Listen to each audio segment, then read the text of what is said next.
रवि और मीरा की शादी को 6 साल हो चुके थे। दोनों की जिंदगी हंसी मजाक और हल्की फुल्की नोकझोंक से भरी हुई थी। मीरा को नई नई रेसिपी बनाने का शौक था और रवि को खाने का, लेकिन रवि का एक और शौक था, मीरा की हर बात पर ताने मारना। एक दिन मीरा ने रसोई में घोषणा की, मैं इस बार अपनी दादी वाला आम का अचार बनाऊंगी। रवि ने अखबार के पीछे से झांकते हुए कहा, दादी वाला अचार? पिछले साल के अचार के डिब्बे अभी तक खत्म नहीं हुए हैं। मीरा ने तुनक कर जवाब दिया, तुम नहीं समझोगे, ये अचार नहीं, परंपरा है।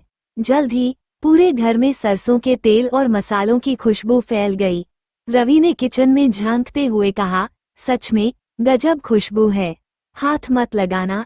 मीरा ने चेतावनी दी, अचार को धूप में 1 हफ्ते के लिए रखना होगा, तब जाकर ये खाने लायक होगा। 1 हफ्ता? रवि ने हैरानी से कहा, इतना लंबा इंतजार कौन करेगा? मीरा ने मुस्कुराते हुए कहा, धैर्य रखो, तभी अच्छे फल मिलते हैं। अगले दिन अचार का बड़ा कांच का डिब्बा बालकनी में रख दिया गया, लेकिन रवि का ध्यान बार बार उस डिब्बे की ओर जा रहा था।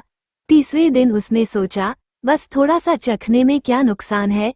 जैसे ही मीरा कमरे में नहीं थी, रवि ने चुपके से डिब्बे का ढक्कन खोला और अपनी उंगली से अचार चखा। खट्टा मीठा और तीखा स्वाद जैसे सीधे उसके दिल तक पहुंच गया। उसी वक्त मीरा आ गई। रवि, तुमने अचार चख लिया? वह गुस्से में बोली। रवि ने मुस्कुराते हुए कहा, क्या करूं, इसे देखकर रहा नहीं गया, ये तो कमाल का है।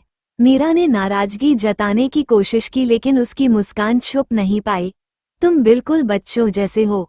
इसके बाद रवि ने खुद को अचार का रक्षक घोषित कर दिया। अब मैं इस डिब्बे की पूरी निगरानी करूंगा, उसने बड़े गर्व से कहा। मीरा ने हंसते हुए कहा, बस इतना ध्यान रहे कि निगरानी करते करते पूरा अचार खत्म न कर देना। और इस तरह उनकी जिंदगी प्यार, तकरार और मीरा के अचार की खुशबू से